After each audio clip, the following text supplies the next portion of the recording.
Good morning. I'm back with the magic. And yesterday was day 17, so today is day 18, the magical to-do list. And just as a recap, yesterday we were supposed to do the magic check. Count your blessings, make a list of 10 blessings, write why you're grateful, and reread your list. And at the end of each blessing, say thank you, thank you, thank you, and feel as grateful for that blessing as you can.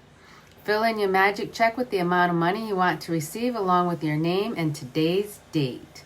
Hold your magic check in your hand and imagine purchasing that specific thing you want with the money and feel as happy and grateful as you can that you have received it. Take the magic check with you today or put it in a place where you will see it often. On at least 2 occasions, take the check in your hands, picture yourself using the money for what you want, and feel as grateful as though you are really doing it. At the end of today, keep the magic check in at the prominent place where you will see it daily. When you have received the money on your check, or if you received the item you wanted to spend the money on, replace the check with the new amount for something else you want, and repeat steps 2 through 4. And then just before you go to bed at night, hold your magic rock in one hand and say the magic words, thank you for the best thing that happened during the day. Okay, I didn't do my magic check yesterday. I'll have to do that. All right, so today, day 18, the magical to-do list. The world is full of magical things waiting for wits to grow sharper. Eden, a novelist and poet.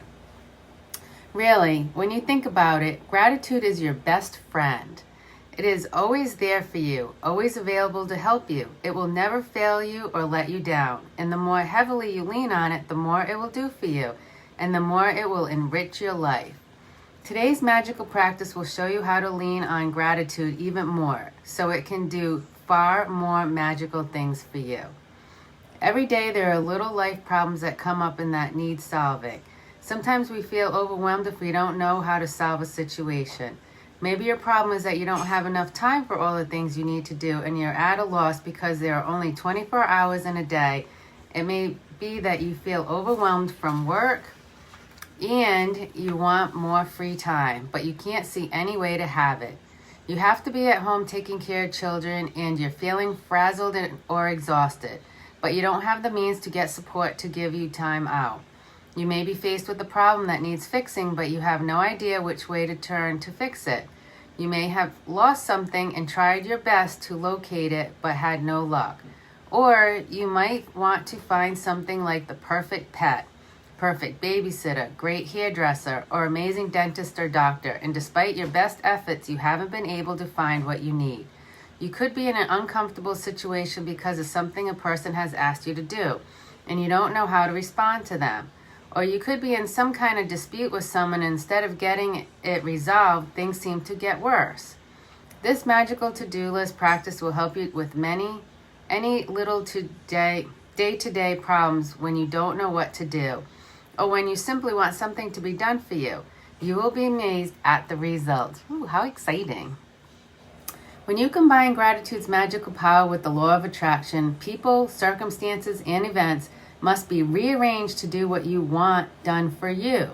You will not know how it will happen or how it will be done for you, and that is not your job. Your job is simply to be grateful as you can be for what you want done right now, as though it were done, and then let the magic happen. Today, create a to-do list of the most important things you would like to be done or resolved for you. Entitle this list the Magic To-Do List. Ooh, I'll have to write that as magical to-do list. I have a to-do list, just not magical. It is now. You might put things on your list that you don't have time to do or don't want to do, along with any current problems from the smallest day-to-day things to bigger life situations. Think through any area of your life where you need something resolved or done for you. When you finish making a list, choose 3 things from your list to focus on today, and one at a time, imagine that each item has been magically done for you. Ooh, how exciting. Imagine that all people, circumstances, and events have been moved to do it for you, and it is now done. All done, all sorted, all solved for you, and you are giving massive thanks in return for it having been done. Spend at least 1 minute on each of your 3 items, believing it is done and feeling enormous gratitude in return. You can follow the same practice on the rest of the items in your list at another time, but there is power in simply putting the things you want done on the magic to-do list.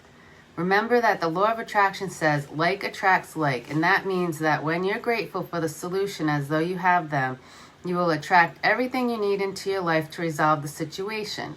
Focusing on problems attracts more problems. You have to be a magnet to the solution, not a magnet to the problem. Being grateful that you have the solution and that it has been resolved attracts the solution. How interesting. To demonstrate how powerful this magical practice is, I want to share a story with you about my daughter who used this practice to attract her lost wallet back to her. After being out one night, my daughter discovered the next morning that she did not have her wallet and she had no idea where she might have lost it, or even if it had been stolen. She called the restaurant where she went to dinner, the taxi company she used to come home, the local police station. She searched the streets and knocked on surrounding doors, but no one had found her wallet. Other than the fact that my daughter's wallet contained the usual precious things in it, including her bank and credit cards, driver's license, her cash, her biggest concern was that her wallet contained no current contact information because she had been overseas for some time. She didn't have a publicly listed phone number, and with some common surname, there seemed to be no hope. But despite the seemingly impossible obstacles, my daughter sat down, closed her eyes, and got a picture of her wallet in her mind. She visualized that she was holding her wallet in her hands. She opened her wallet and went through all its content, and she felt enormous gratitude that she had her wallet and everything in it back in her hands. For the rest of the day, whenever she thought of it, again, my daughter imagined she had her wallet in her hands, and she felt enormous elation and gratitude that her wallet had been returned to her.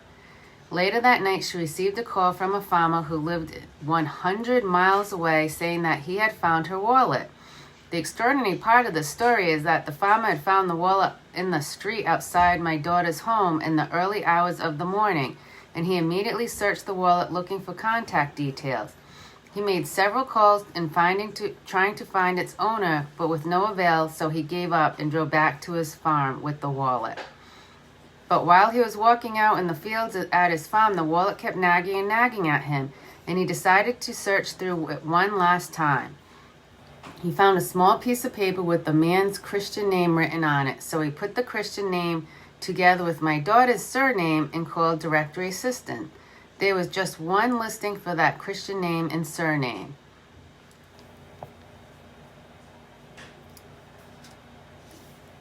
The farmer called the phone number, and it was the home of my daughter's father. To this day, we do not know how the farmer got that number because it was an unlisted number. We called directory assistants ourselves several times after this happened, and the response every time was, "Sorry, there is no listing for that name."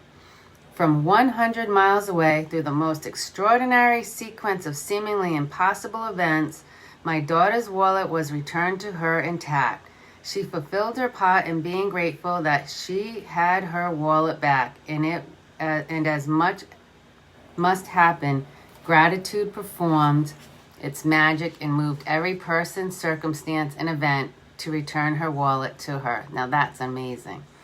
The magical power of gratitude is available for you to use as well, and it always has been. You just had to discover it for yourself and learn how to use it. Wow, that was amazing. So magical practice number 18, the magical to-do list. Count your blessings, make a list of 10 blessings, write why you are grateful, reread your list, and at the end of each blessing, say thank you, thank you, thank you, and feel as grateful for that blessing as you can. Create a written list of the most important things or problems you need done or solved. Title your list, the magical to-do list. Choose 3 of the most important things from your list, and one at a time, imagine that each thing has been done for you. Spend at least 1 minute on each thing, believing it is done and feeling enormous gratitude in return. Just before you go to sleep tonight, hold your magic rock in one hand and say the magic words, "Thank you," for the best thing that happened during the day. Ooh, how exciting. What's going to be on your magical list? I would love to know. Let me know. All right, I'll talk to you all soon. Talk to you tomorrow. Have a great day. Love ya. Thanks for watching. Bye.